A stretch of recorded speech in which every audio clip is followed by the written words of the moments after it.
yang berjudul Pengantar Arsitektur Organisasi Komputer.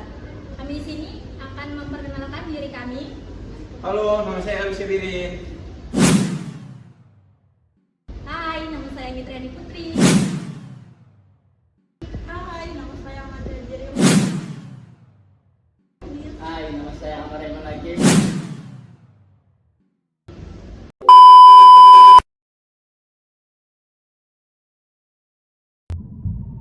Enough over the thing to remember. The scene starts to crumble to the sound of the drums. Oh boy, there ain't no need to fight a diamond ring. It ain't no big thing, just show her a little.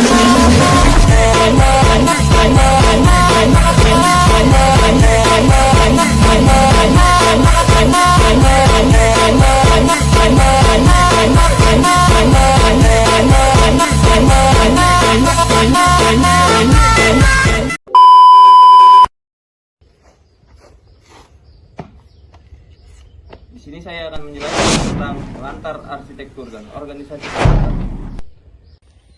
Definisi komputer. Istilah dari komputer itu berasal dari bahasa Latin computare yang mengandung arti menghitung. Komputer adalah mesin penghitung elektronik yang cepat, dapat menerima informasi input digital, memprosesnya dengan suatu program yang tersimpan di memori, dan menghasilkan output. Arsitektur komputer sangat berkaitan dengan fungsi-fungsi operasi dari masing-masing komponen sistem komputer. Sedangkan organisasi komputer sangat berkaitan dengan unit-unit operasional. Susunan atau kumpulan dari komponen komputer yang saling berinteraksi dan memiliki tujuan melakukan suatu operasi tertentu. Terbentuklah suatu sistem komputer. Sistem komputer adalah kumpulan dari elemen komputer, hardware, software, brainware yang saling berhubungan atau saling berinteraksi untuk melakukan pengolahan data dengan tujuan menghasilkan informasi yang sesuai dengan yang diharapkan. Contoh gambarnya ada di sebelah ini.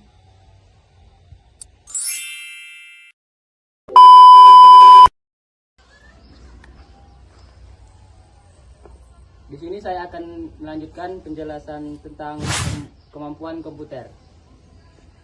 Suatu komputer memiliki kemampuan sebagai berikut. Yang pertama yaitu komputer mempunyai kecepatan dan ketepatan dalam mengolah data dan menghasilkan informasi. Yang kedua, kemampuan kapasitas menyimpan data dalam memori atau simpanan luar seperti hard disk.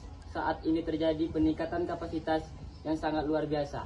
Yang ketiga, kemampuan lainnya yang dimiliki komputer adalah kecepatan pengiriman data dalam format apapun antar komputer dan dalam jaringan wilayah lokal regional. Kecepatan akses data dalam sebuah operasi komputer dinyatakan dalam satuan seperti millisekon, mikrosekon, nanosekon, pikosekon, atau satuan lainnya pikosekon, merupakan satuan yang paling cepat dalam sebuah akses komputer. Yang keempat, Yagianto Artono, MBA, PhD, 1999, mengenalkan komputer, edisi kedua. Saya akan menjelaskan tentang karakteristik komputer. Komputer memiliki karakteristik sebagai berikut. Komputer tidak mempunyai perasaan atau emosi sehingga komputer dalam melakukan aktivitasnya akan bersifat statis. Kedua, komputer mampu menyimpan data yang besar dan dalam waktu yang lama, dan sifat data yang disimpan bersifat dinamis, di mana sewaktu-waktu data dapat dilakukan perubahan dan pembaruan jika diperbarui. Ketiga, komputer bisa melakukan pengaturan dan pencarian dalam waktu yang singkat dalam hitungan detik bahkan milidetik, meskipun jumlah data yang sangat besar. Bahkan pengurutan dengan komputer bisa dilakukan secara menaik atau pengurutan menurun dalam waktu sekejap. Keempat, komputer mampu membawa data perhitungan yang besar dengan cepat dan akurat. Perhitungan aritmatika, logika, dan perhitungan apapun bisa dilakukan dengan presisi yang mendekati 100% kendaraannya. Komputer yang berkembang saat ini dalam perhitungan aritmatik, komputer sanggup melakukan perhitungan sampai jutaan triliun dengan angka desimal yang bisa dikatakan tak terhingga. Kelima, komputer juga mampu menerima dan mengeluarkan data atau informasi yang besar dalam waktu yang cepat. D. Keterbatasan komputer. Berdasarkan kemampuannya, komputer memiliki keterbatasan sebagai berikut. 1. Komputer tidak bisa berpikir secara dinamis seperti manusia. Manusia berpikir akan mengikuti naluri yang dirasanya. Perasaan dan naluri yang bisa menimbulkan reaksi senang, sedih, dan sebagainya, sehingga mengambil keputusan.